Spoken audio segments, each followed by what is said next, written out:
लेकिन देश के किसानों के बच्चे वहां बॉर्डर पर अपना खून बहा रहे हैं। और मैं तो श्रद्धांजलि दूंगा हमारे देश के जो शहीद आज फिर पाकिस्तान की नापाक जो हरकत है, हमले के बाद ऑपरेशन सिंदूर के बाद भी उसकी नापाक हरकतें बाज नहीं आ रहे हैं। वो अपनी नापाक हरकतों से उन्होंने फिर से हमला किया और हमारे देश के 10-11 लोग फिर शहीद हो गए और 30 से 32 लोग घायल हैं। तो उनको भी श्रद्धांजलि। लेकिन भारतीय किसान यूनियन के जो नेता है राकेश टिकैत, उन्होंने वाकई दिखा दिया कि किसान हमेशा से देश हित के लिए मरता है, देश हित के लिए जीता है और देश हित के लिए ही कार्य करता है। नमस्कार, स्वागत है आपका। मेरा नाम है विपिन बेबाक, मेरे साथ मेरे सहयोगी सादाब रिजवी। धन्यवाद साहब। ऑपरेशन सिंदूर के बाद देश में अलग अलग प्रतिक्रियाएं सामने आ रही हैं। इसी कड़ी में किसान नेता और भारतीय किसान यूनियन के प्रवक्ता राकेश टिकैत ने भारतीय सेना के पराक्रम और ऑपरेशन सिंदूर पर बधाई दी है। उन्होंने कहा कि भारतीय सेना और भारत सरकार के हर फैसले के साथ कंधे से कंधा मिलाकर मजबूती के साथ खड़े हैं। इसके साथ ही उत्पन्न तनावपूर्ण स्थिति को देखते हुए राकेश टिकैत ने सभी धरना प्रदर्शन और आंदोलन तत्काल प्रभाव से स्थगित करने की घोषणा की है। उन्होंने इसकी जानकारी अपने सोशल मीडिया हैंडल फेसबुक और एक्स पर साझा की है। राकेश टिकैत ने अपने बयान में कहा है कि वर्तमान परिस्थितियों को देखते हुए किसानों के हित में सभी प्रदर्शन स्थगित किए जा रहे हैं। हम शांति और सहयोग के पक्षधर हैं। इसी तरह भारतीय किसान यूनियन के राष्ट्रीय अध्यक्ष नरेश टिकैत ने भी आंदोलन से संबंधित सभी आगामी कार्यक्रम, धरने और प्रदर्शन स्थगित करने की घोषणा की है। उन्होंने स्थानीय पुलिस प्रशासन से सहयोग की अपील करते हुए कहा है कि हम प्रशासन के साथ मिलकर स्थिति को सामान्य बनाने में सहयोग करेंगे।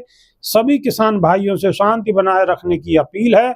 यह फैसला ऐसे समय में आया है जब ऑपरेशन सिंदूर के बाद देश के कई हिस्सों में तनाव की स्थिति बनी हुई है। किसान नेताओं का यह कदम माहौल को शांत करने और किसी भी तरह की अस्थिरता को रोकने की दिशा में महत्वपूर्ण माना जा रहा है।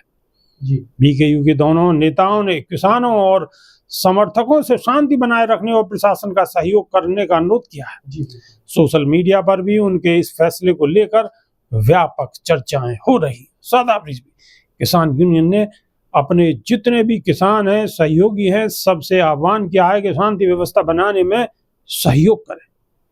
देखिए, किसान यूनियन का इस तरीके का फैसला ये जगजाहिर है कि किसान यूनियन हमेशा से देश के साथ है और देश का किसान हमेशा से, देश की सरकार हो या देश हो, हमेशा से साथ खड़ा रहा है।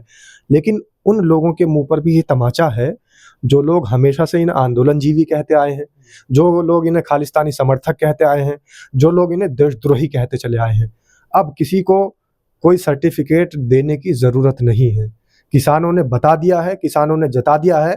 और राकेश टिकैत का ये बयान कि हम चाहे जितना प्रदर्शन कर रहे थे सरकार के खिलाफ, हम चाहे किसानों के प्रति जो भी मांग कर रहे थे, हमारे आगामी चाहे जितने भी कार्यक्रम थे, हमने सब स्थगित कर दिए। सिर्फ किस लिए? क्योंकि देश की परिस्थितियों को देखते हुए इस समय हमें सरकार के और देश के साथ खड़े होना है।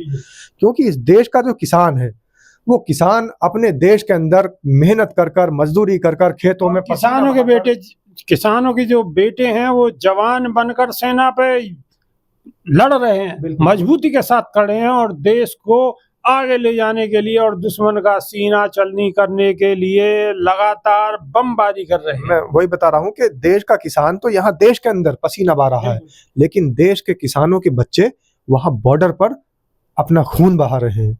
और मैं तो श्रद्धांजलि दूंगा हमारे देश के जो शहीद आज फिर पाकिस्तान की नापाक जो हरकत है, हमले के बाद, ऑपरेशन सिंदूर के बाद भी उसकी नापाक हरकतें बाज नहीं आ रहे हैं। वो अपनी नापाक हरकतों से उन्होंने फिर से हमला किया और हमारे देश के 10-11 लोग फिर शहीद हो गए और 30 से 32 लोग घायल हैं। तो उनको भी श्रद्धांजलि। लेकिन भारतीय किसान यूनियन के जो नेता हैं राकेश टिकैत, उन्होंने वाकई दिखा दिया कि किसान हमेशा से देश हित के लिए मरता है, देश हित के लिए जीता है और देश हित के लिए ही कार्य करता है। किसान हमेशा देश हित के लिए ही कार्य करता है और करता आया है, करता है और करता रहेगा। उनके बच्चे सीमा पर मजबूती के साथ लोहा ले रहे हैं। तो अभी के लिए सिर्फ इतना ही। नई वीडियो में फिर रूबरू होंगे। बहुत बहुत शुक्रिया। नमस्कार। धन्यवाद।